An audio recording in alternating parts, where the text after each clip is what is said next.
Et nous sommes à présent avec notre invitée Hélène Conway, ministre chargée des Français de l'étranger. Bonjour madame, avec vous on va faire le point sur les menaces qui pèsent ou qui pèseraient sur nos ressortissants à l'étranger. Mais d'abord, première question, quelle a été, à vous, ministre, votre première réaction quand vous avez pris connaissance de la publication de ces caricatures par Charlie Hebdo ? Écoutez, la première réaction a été celle de penser à nos compatriotes à l'étranger parce que depuis la semaine dernière, il y a une certaine tension qui s'est exprimée dans les rues, qui visait les États-Unis et j'ai pensé immédiatement à nos compatriotes français et bien sûr à notre présence par le biais de nos ambassades, de nos centres culturels et de nos établissements scolaires.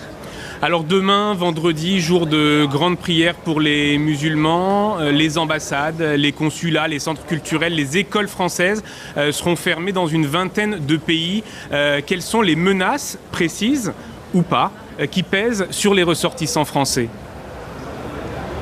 Alors écoutez, il n'y a aucune menace précise.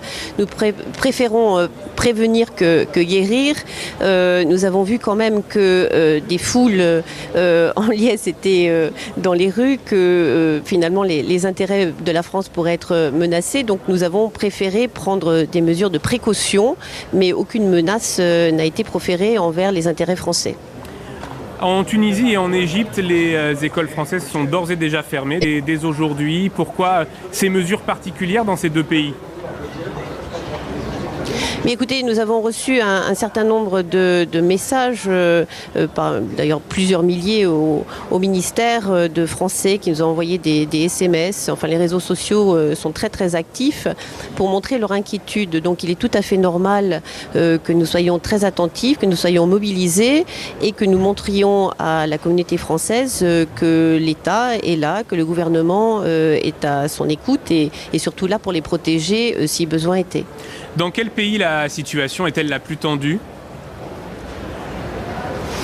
Écoutez, il n'y a pas de pays, comme je vous ai dit, il n'y a aucune menace proférée. Il y a certains pays où on sent finalement une tension un petit peu plus forte que dans d'autres, mais je ne peux pas vous dire aujourd'hui qu'il y ait de pays particulièrement menaçants, en tout cas envers nos intérêts. On imagine que vous avez des contacts avec les gouvernements de cette vingtaine de pays dans lesquels les représentations françaises sont fermées. Quel est ce type de contact ? Est-ce que vous pouvez nous en dire un peu plus ?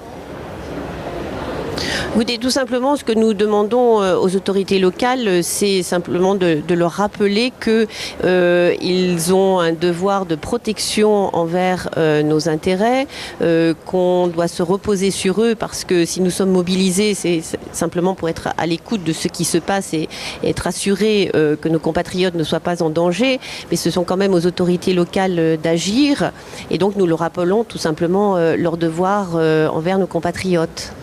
En Afghanistan, on a appris qu'il y avait eu un rassemblement d'importance assez modeste. On parle d'environ 300 personnes, des étudiants, mais avec des slogans très violents comme « Mort à la France »,« Mort aux États-Unis ». Quelles sont les informations que vous avez en provenance d'Afghanistan ? Écoutez, les mêmes que les vôtres, celles que vous venez d'évoquer, nous surveillons tout ça de très très près. Vous savez, le problème est qu'il y a un choc culturel, c'est-à-dire que un message, ce qui a été publié dans Charlie Hebdo n'est pas compris à l'étranger aujourd'hui. L'information ou l'image est planétaire immédiatement, diffusée partout et on se retrouve avec des gens qui malheureusement n'ont pas la même lecture que celle que nous pouvons avoir de publication et donc qui ont une réaction qui est à la mesure aussi de leur culture et que nous ne comprenons pas forcément nous-mêmes.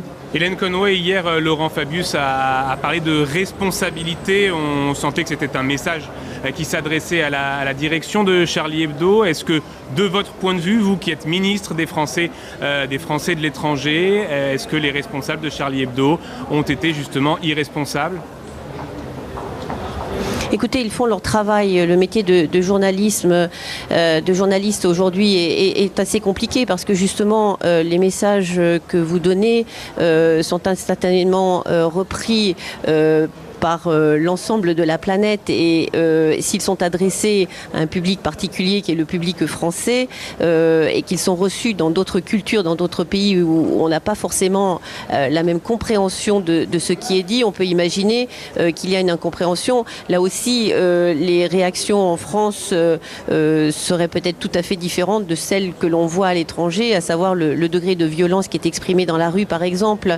Donc je crois qu'en effet, il est important de respecter la liberté d'expression et de continuer à nous battre. C'est un des principes fondamentaux de notre République. En même temps, c'est vrai qu'il faut prendre la mesure de l'impact que peut avoir un message qui est proféré et qui, là pour le coup, on l'espère en tout cas, ne va pas raviver les tensions et la violence que nous avons observées la semaine dernière. Hélène Conway, merci beaucoup d'avoir répondu à nos questions. Restez avec nous, l'information continue sur iTélé.